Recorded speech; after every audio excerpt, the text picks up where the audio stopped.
I never expected a birthday text to change my entire life. But when my dad told me he'd sold the laptop I saved for all year, just to buy my sister a new phone, and then said, "You're out. Find somewhere else to live," I realized the family I thought I had never truly saw me at all. Hi, I'm Sienna Dawson, and this is the story of how I went from being the good daughter everyone depended on to finally standing up for myself and reclaiming everything they tried to take away. If you've ever felt invisible, unheard, or like your worth only mattered when it helped someone else stay with me, this story might be yours too. I turned 24 the morning my father sold my laptop without telling me. That wasn't the first time I'd felt invisible in my own home, but it was the first time I realized I didn't have to stay. The day began like any other. I rolled out of bed before sunrise brushed the sleep from my eyes and slid into the only clean black pants I owned for my morning shift at Grayson's Cafe. The clock read 6:12 a.m. My stomach grumbled, but the kitchen downstairs was quiet, the fridge probably half empty again. I didn't expect balloons or cake. Still a part of me, the small, fragile part that refused to stop hoping, wished someone in that house would remember. In the kitchen, my mom Loretta stood at the counter with her back to me, sipping coffee and scrolling through her phone. She didn't even look up when she muttered, "Morning." "It's my birthday," I said, forcing a light tone. 24 today." A beat passed. "Oh," she said. "Happy birthday, Sienna." No hug. No smile. Just a distracted nod before she reminded me to drive Paige to her nail appointment later. That was the extent of it. "No, we're proud of you." No mention of the fact that I'd managed a 3.9 GPA while juggling 2 part-time jobs and covering half the utility bills at home. My dad, Victor, hadn't even come downstairs. Still, I grabbed a granola bar and headed out. There wasn't time to dwell. Rent was due at the end of the month, and I was already behind on my tuition deposit. The money I'd been squirreling away was the only thing keeping me afloat, and I'd been building that fund slowly, tip by tip, shift after shift. By 2:00 p.m., I was sitting behind the cafe taking my 15-minute break on an overturned milk crate. The sun was harsh. My phone buzzed. A text from Dad. "Sold the laptop. Paige needed a phone. Be grateful you still have a roof. Also, cover her tuition. $7K due Monday. You're the responsible one, remember?" For a moment, I thought it was a joke. Or a mistake. Maybe he meant something else. But as the words settled in, I felt the world tilt ever so slightly off its axis. My laptop wasn't just a machine. It was mine. I'd saved for over a year, skipping lunches, picking up double shifts, using it for school job applications, and the research I was building for my senior thesis on intergenerational trauma. It was the first thing I'd bought that truly felt like a piece of me. Gone. I tried calling him. No answer. Another text arrived. "Don't make this a thing, Sienna. Paige needs support. You've always understood that. If you won't help your sister, you don't belong in this house." That was it. The text that tore away whatever thread was left between me and the idea of family. I stared at the screen until it blurred. My breath quickened. People talk about heartbreak like it's poetic, but this wasn't heartbreak. It was betrayal. A quiet, sharp knife to everything I'd worked for. The thing that hurt the most wasn't even the theft. It was how effortless it seemed for them. As if what mattered to me never really mattered at all. I didn't cry right away. Instead, I sat there, frozen phone clenched in my hand while the noise of the kitchen behind me roared on. Dishes clinking, pans sizzling, orders being shouted. A part of me wanted to walk back inside and pretend it hadn't happened. Just finish my shift. Go home. Smile like always. But something cracked open inside me. A small but unmistakable realization. This isn't home. It never was. When my shift ended, I didn't drive back to the house where I technically still lived. Instead, I turned left on Jasper Avenue, heading toward the only place I knew I'd be welcome, Ivy's apartment. I remember gripping the steering wheel so tight my fingers went numb. I'd been pushing through day after day, convincing myself that things would get better once I graduated, once I had my own place, once I earned the approval I'd never quite gotten. But now it was clear I could give and still be disposable the moment I said no. $7,000 for Paige. The same sister who had flunked out of 3 programs and blamed professors for every failure. The same sister who'd totaled 2 cars and had each one replaced without a word of consequence. And yet I was the one expected to step up again. I parked outside Ivy's complex and just sat there, hands trembling. My phone buzzed again. Another message from Dad. Then get out. You're on your own. It didn't say we'll talk later. It didn't say I'm angry, but we love you. It was final. Cold. And suddenly I felt weightless. Not free, not yet. But untethered. As if some invisible chain had snapped and I could finally see how tightly I'd been held by people who only loved me conditionally. I stepped out of the car and walked toward Ivy's door. My face was flushed, my body exhausted, but something inside me had shifted. I wasn't going to cry and crawl back, not this time. Something had broken, yes. But maybe that break could be a beginning. Maybe this wasn't the end of my story. Maybe it was the first chapter of the life I'd finally choose for myself. And as Ivy opened the door and pulled me into a hug, I realized I didn't need permission to take my life back. I just needed the courage to stop waiting for it. When I was 8, my birthday party was canceled because Paige had a fever. When I turned 16, the money Grandma slipped me in a card disappeared before I could deposit it. Later, I overheard Dad say it went toward the down payment on Paige's first car. By the time I graduated high school, I'd stopped expecting anything that was solely mine to stay mine for long. Looking back, I don't know when I first realized my place in the family was conditional, but it was always clear what was expected of me: show up, clean up, step aside. My role was to be responsible, predictable, quiet. The golden child narrative isn't a myth. It's just quieter when you're not the one glowing in the center of it. Paige was the light. I was the shadow that made her shine brighter. She was always the delicate one. She's more sensitive than you, my mother used to say, as if sensitivity excused screaming tantrums or unexplained failing grades. When she broke the microwave trying to cook aluminum foil at 12, Dad bought her a replacement and told me to teach her better. When she skipped out on curfew at 15, they blamed her friends. When she got caught vaping behind the gym at 17, Mom called the school nurse and cried about stress at home. Me, I was expected to be the one who didn't add to the stress. I learned early that when Paige cried, the household froze. When I cried, it was disruptive. "Can't you just be strong?" my mom would plead. "Don't start now, Sienna." And so I didn't. Instead, I made strength my currency. Straight A's, extracurriculars, part-time jobs. I learned how to problem solve before anyone knew a problem existed. I fixed leaking faucets. Cooked when Mom was too tired. Edited Paige's essays at 2 a.m., even when she texted me rude things about how I loved being the nerd. At some point, I stopped thinking of those things as unfair. I just accepted them as inevitable. That's the danger of being labeled the strong one. You start believing your needs aren't real. Or worse, that they're selfish. I used to tell myself I was lucky. That having the approval of teachers, scholarships, and college admissions committees made up for what I didn't have at home. That the absence of chaos in my lane meant I was doing something right. But in reality, I was just learning how to disappear without making noise. Mom always said she didn't take sides.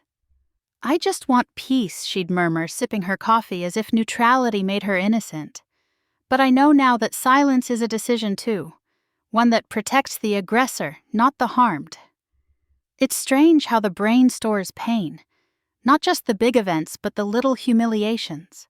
Like when I got into the psychology honors track and my parents didn't show up to the reception because Paige had a last-minute cheer competition, or the day I moved into my dorm freshman year, alone because Mom wasn't feeling well and Dad was swamped. I used to think if I was impressive enough, I could earn their attention. But they didn't want impressive. They wanted convenient. quiet, contained. And the truth is, I let them have that version of me for years, because it was easier than confronting what I'd lose if I stopped complying. What if love was only offered to me because I didn't make waves? What if the moment I asked for more, for fairness, for space, for basic respect, it would be revoked? That's why that text broke me. Not because I lost a laptop, but because it proved I never really owned anything in that house. Not even the things I'd bled for. They took my birthday and made it a deadline.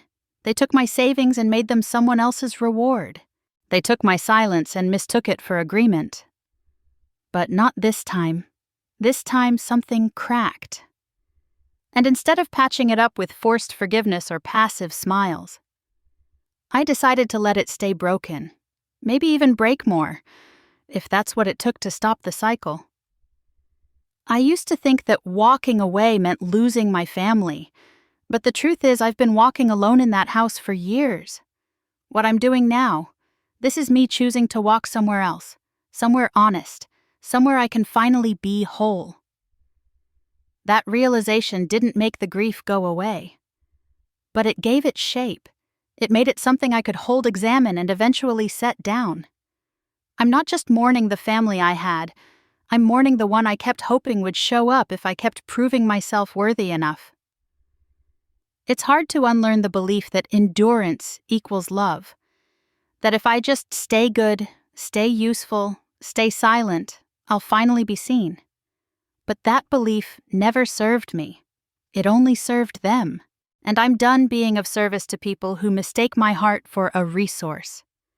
From now on, I will be loud when I'm hurt. I will be inconvenient when I need to be. I will take up space even if it makes others uncomfortable.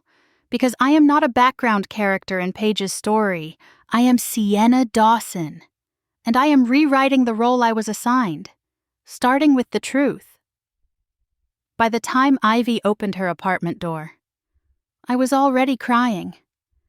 Not the quiet, cinematic tears that fall down one cheek in movies.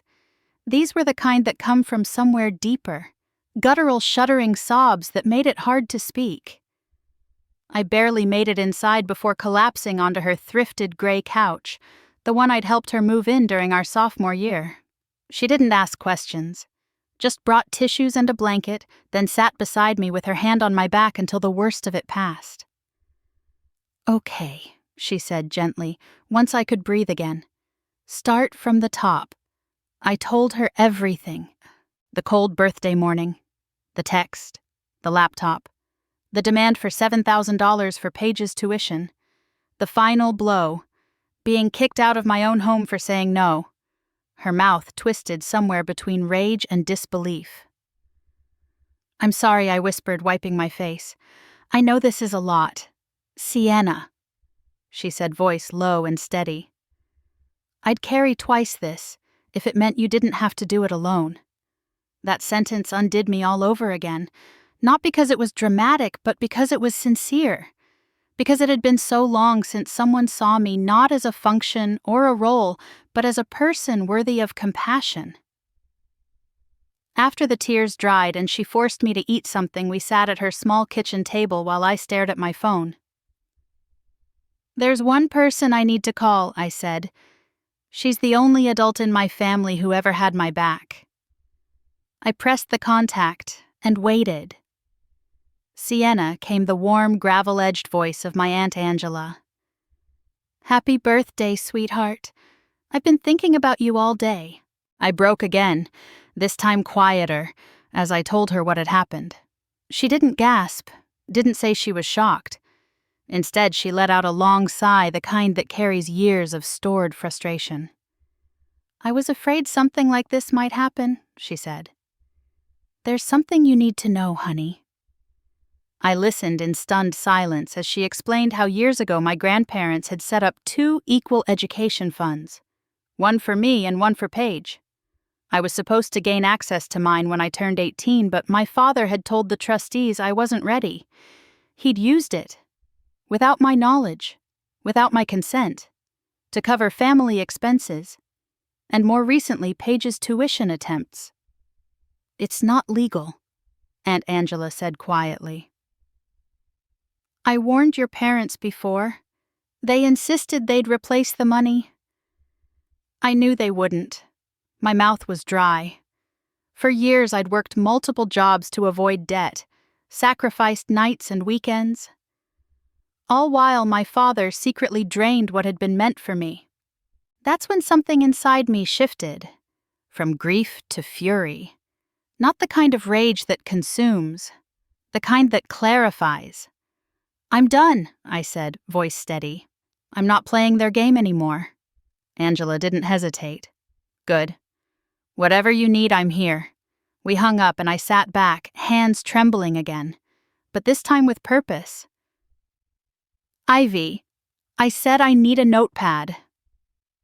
Within the hour, I had a list of what needed to happen.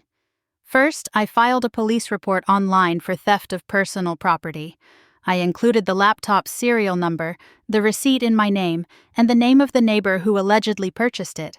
Walter, the man next door who likely had no idea it was stolen. Second, I opened my password manager and started printing bank records.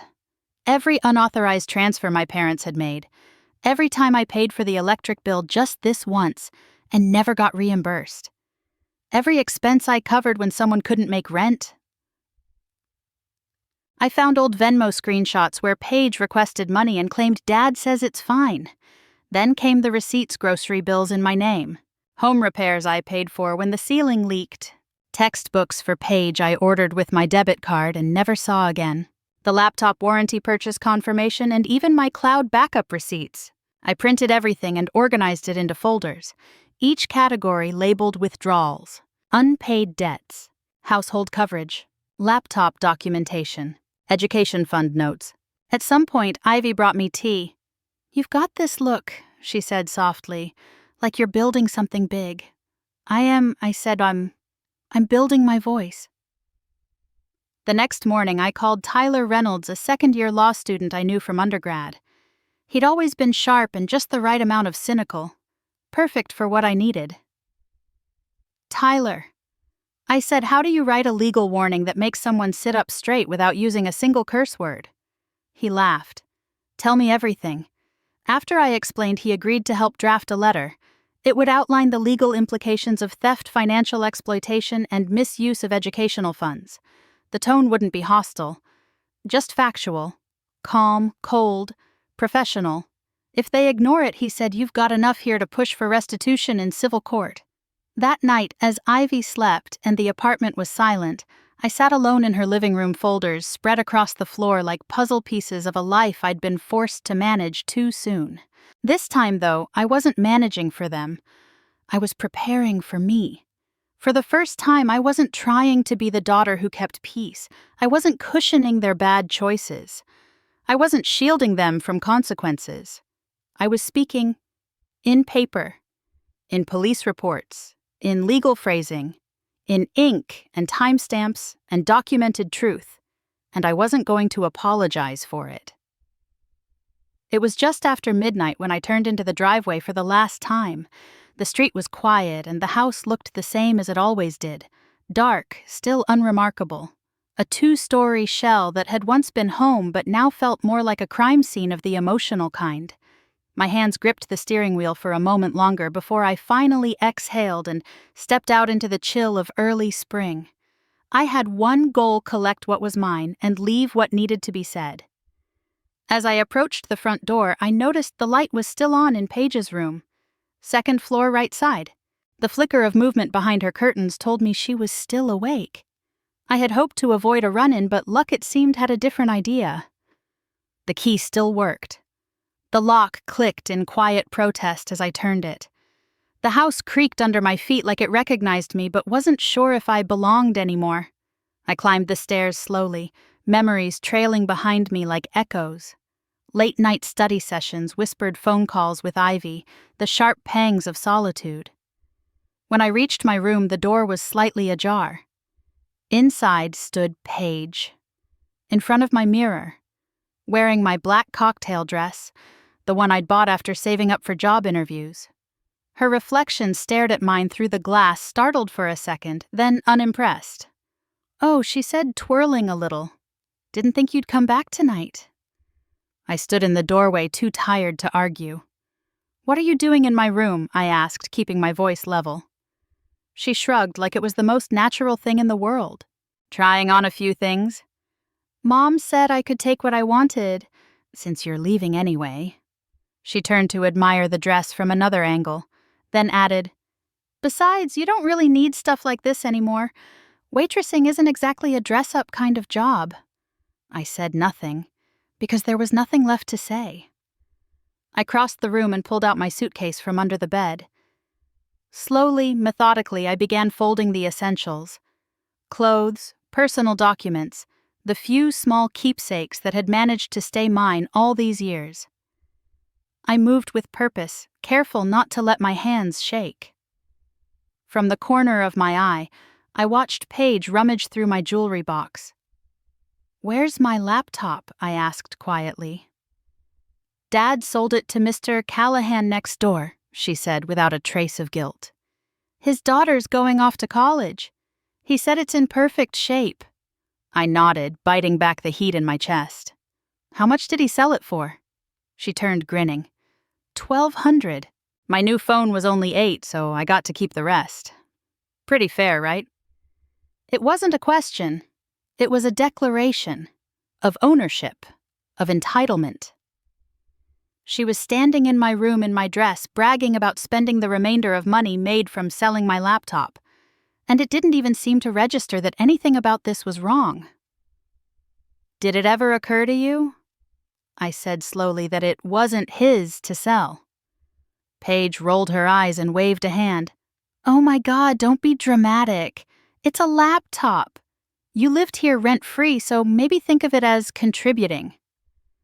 I paused, then zipped my suitcase shut, not because I was done packing, but because I was done explaining. As she sifted through a few more items, making casual, backhanded comments about my boring taste, I walked across the hallway to the laundry closet and grabbed the folder. Thick, heavy, truth in paper form. Inside copies of financial records, bank statements, receipts, emails, my police report. Everything Tyler helped me draft. Everything Ivy and I had collected. Everything that no longer stayed hidden.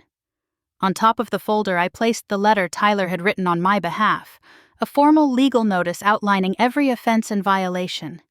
Calm, direct, unmistakable. I took the folder downstairs and set it neatly on the center of the kitchen island. Then, from the pocket of my coat, I pulled a small folded note.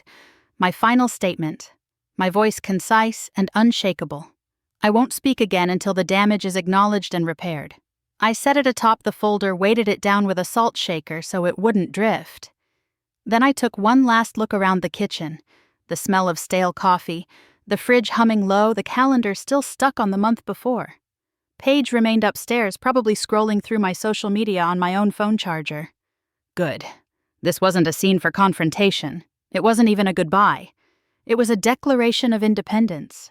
I stepped back outside, the air crisp against my skin. My suitcase thunked softly as I placed it in the trunk of my car. The headlights blinked on, casting long shadows across the driveway. As I buckled my seatbelt and started the engine, I didn't cry. There was grief, yes, and anger, sure. But above all, there was clarity, the kind that comes only after years of swallowing things you were never meant to carry. I had walked into that house, a daughter desperate for belonging.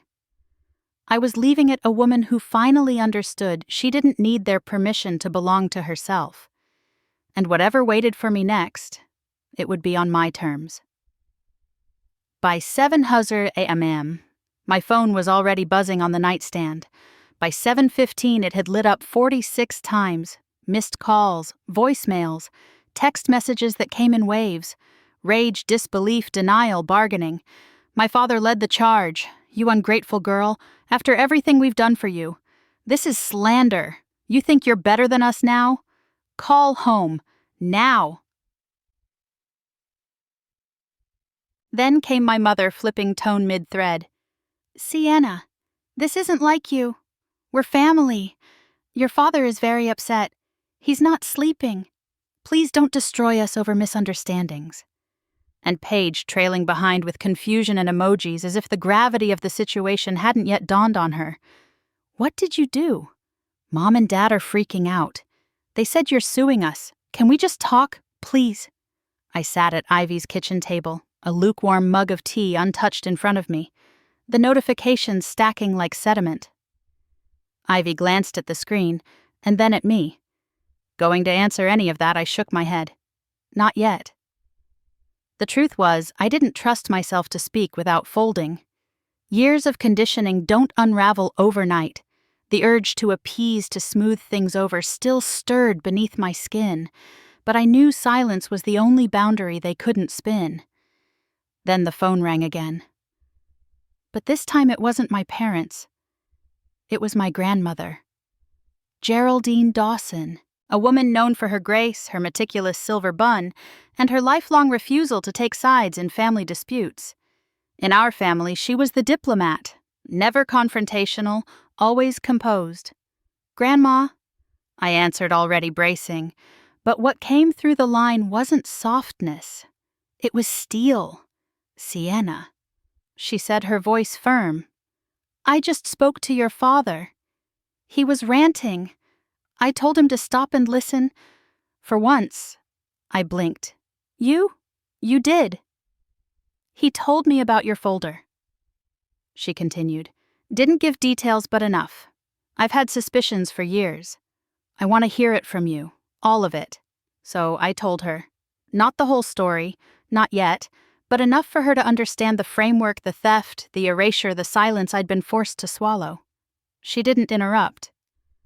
When I finished, there was a long pause. "Your grandfather would be furious," she finally said. "We didn't set those funds aside for Paige's parties or your father's car repairs. We set them aside for you." "I know," I whispered, surprised at the knot that tightened in my chest. "I'm flying in tomorrow," she added. "I want to look your parents in the eyes." The call ended, and I sat in stunned silence. Ivy was already pouring more tea. "Geraldine is flying in," she asked. "That's new." "Yeah," I said. "She's never done that before." By noon, the family group chat I'd never used was filled with panic, Mom pleading, Dad threatening legal action. And then finally, "Grandma says she's coming." "What did you tell her?" I muted the thread. Around 3, Aunt Angela arrived with a worn leather folder in hand. She dropped it on the table between us and exhaled. "I wanted to wait until you were ready, but now's the time." Inside printouts, spreadsheets, emails, all confirming what she'd suspected and what I'd feared. Over the last 6 years, my father had accessed the educational trust set aside by my grandparents, not once but systematically. He'd siphoned money for Paige's school applications, household bills, even luxury purchases. He'd filed misleading progress reports to the trust manager claiming I was on full scholarship and didn't need support. "I knew something was off," Angela said, "but I couldn't prove it. Until now." She looked at me, her eyes fierce. "You're not crazy. You're not overreacting. You're uncovering the truth." I nodded, gripping the edges of the table to stay grounded. Then the doorbell rang. Ivy peeked through the peephole, then turned to me. "It's Paige." I wasn't sure whether I was ready, but I nodded anyway. When the door opened, Paige stood there. Makeup smudged eyes, swollen shoulders, hunched like a child caught sneaking out after curfew. "Hi," she whispered. "Can I come in?"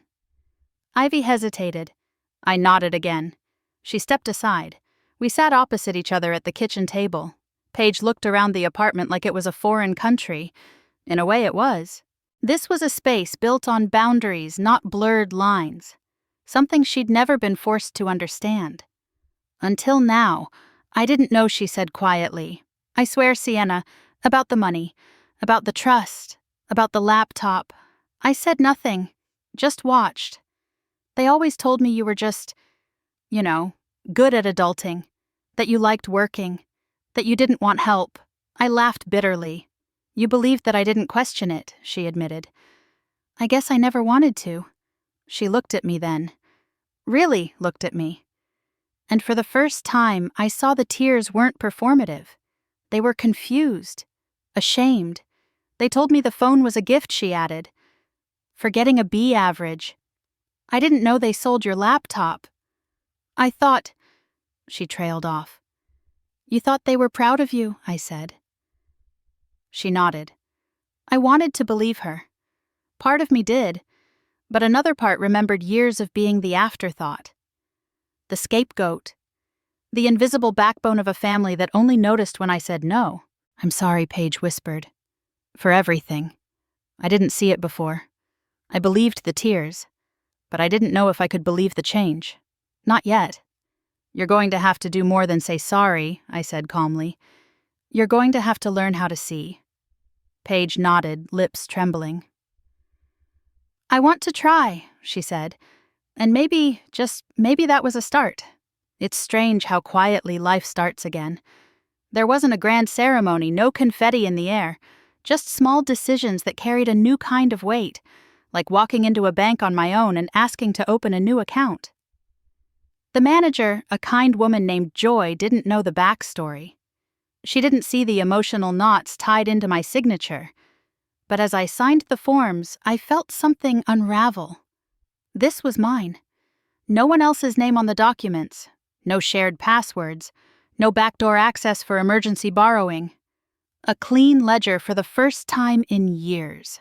That same week, I received a call from a women's resource center downtown, an organization I'd applied to months earlier for a part-time research position. I'd completely forgotten about it, buried under school and diner shifts and family fires. But the director, Mona, remembered me.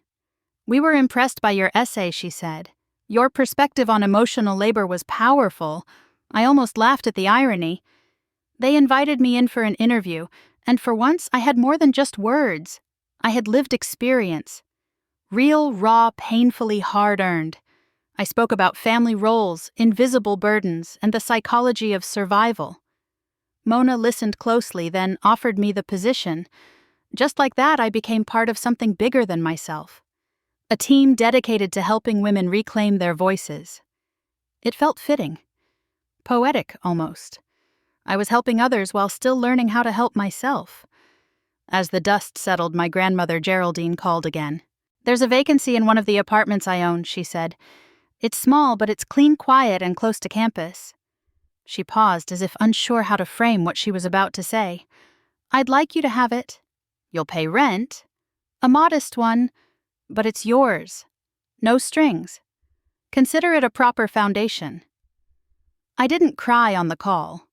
But when I stepped into that sunlit studio apartment 3 days later, I stood in the center of the room and let the tears fall freely. Not because I was sad, because I was home, on my own terms. The building was older with creaky floors and thin walls, but there was something honest about it. No hidden expectations, no borrowed ownership. Just 4 walls, a leaky faucet, and the beginning of something real. That's where I met Nathan. He lived across the hall, worked from home as a freelance graphic designer, and introduced himself while I was struggling to carry a box full of psychology textbooks. You look like you're either moving in or running away, he joked, offering to help. Maybe a little of both, I replied. He didn't ask questions, just carried the box inside and over the next few days became a presence that didn't take up too much space. The kind of person who offered support without expecting anything in return. When I told him my laptop had been wiped, he asked gently, "Did you ever have automatic cloud backup?" I blinked. I think so. I mean, I set it up once, but I don't know if it worked. Let me take a look, he offered. I've recovered worse. Within an hour, he had restored 87% of my files, including my thesis draft, a folder titled Career Apps, and a photo album I hadn't realized I'd missed until it came blinking back to life. I stared at the screen in disbelief, my voice catching in my throat. I thought it was all gone. Not gone, he said simply, just waiting for the right tools. I didn't know how to thank him. So I offered the only thing I could, honesty. You're the first person in a long time who's helped me without asking for something. Nathan just smiled. Everyone deserves that at least once.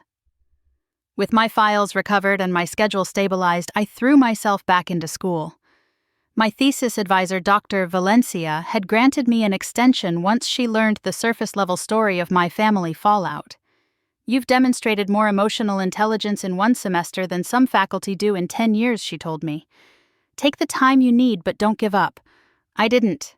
I rewrote chapters, rechecked sources, and for the first time I let my own voice take the lead in my analysis. The thesis became more than just an academic requirement. It was a map of how I had survived, how women survive when no one gives them credit for the labor they carry. I submitted it 2 weeks before the new deadline. A week later, a letter arrived from the university's financial office. "We are pleased to inform you that your full merit scholarship has been reinstated retroactively and will continue through graduation effective immediately." There was no mention of the whispers behind closed doors, no apologies for the years my parents claimed I didn't qualify because I didn't need help. But it didn't matter. The scholarship bore my name.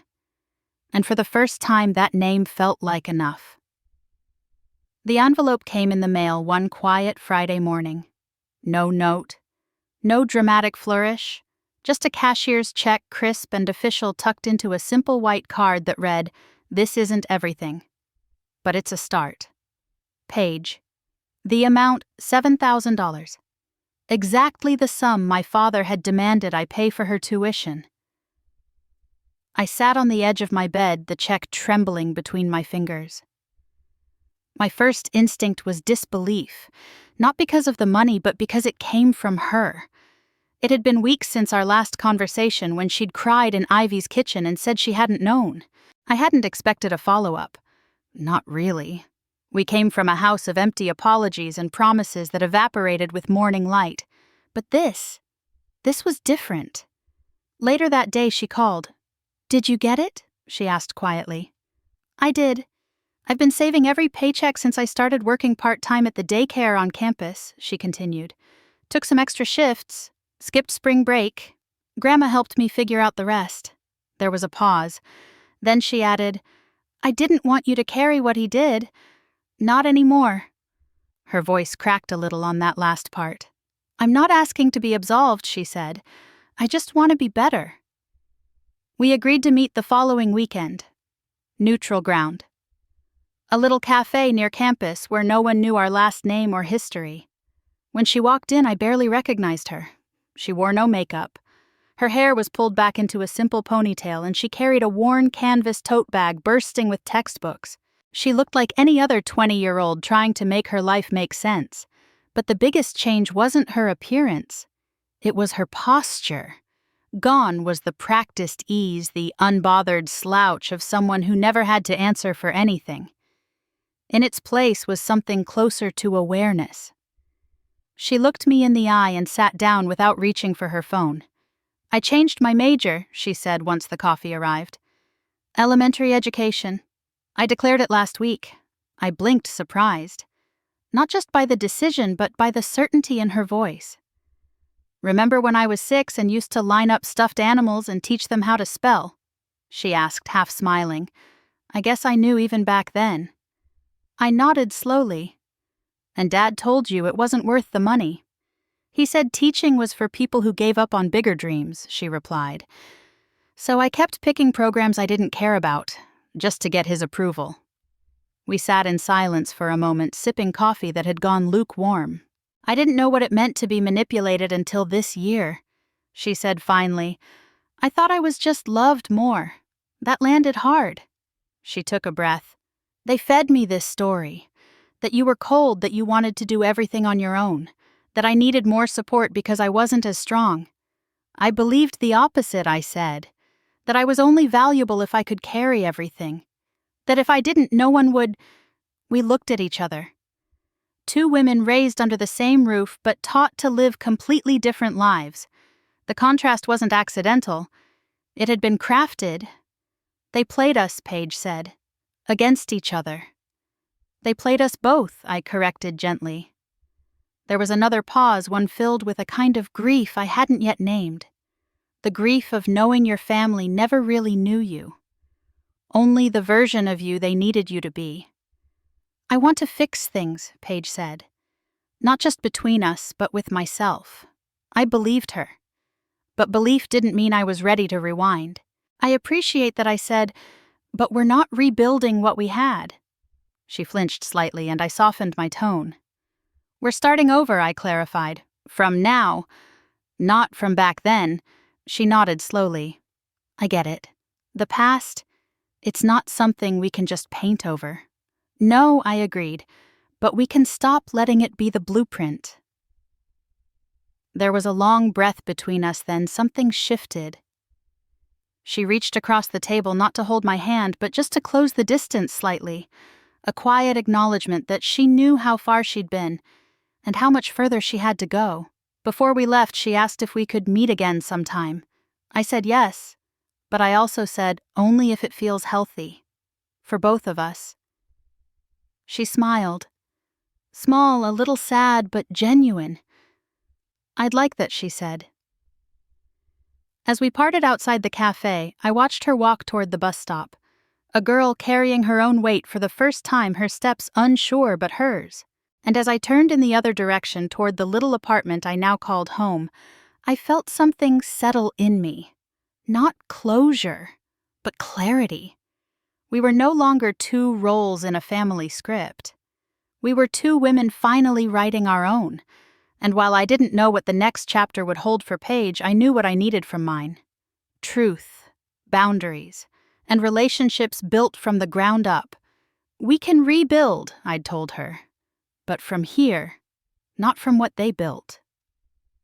The candles flickered gently atop the lemon cake, their soft glow painting golden halos on the faces gathered around my dining table. 1 year ago today, I was sitting in the alley behind a diner crying into a cup of gas station coffee while reading the message that would unravel everything. Sold your laptop. Paige needed a new phone. Also, $7,000 by Friday or you're out. It wasn't just a text. It was a fracture, a rupture in everything I had been taught to endure. But tonight, in the soft hush of my new apartment, there were no demands. Only warmth. Only choice. The kitchen smelled of garlic and fresh rosemary. Ivy had made her signature roasted chicken.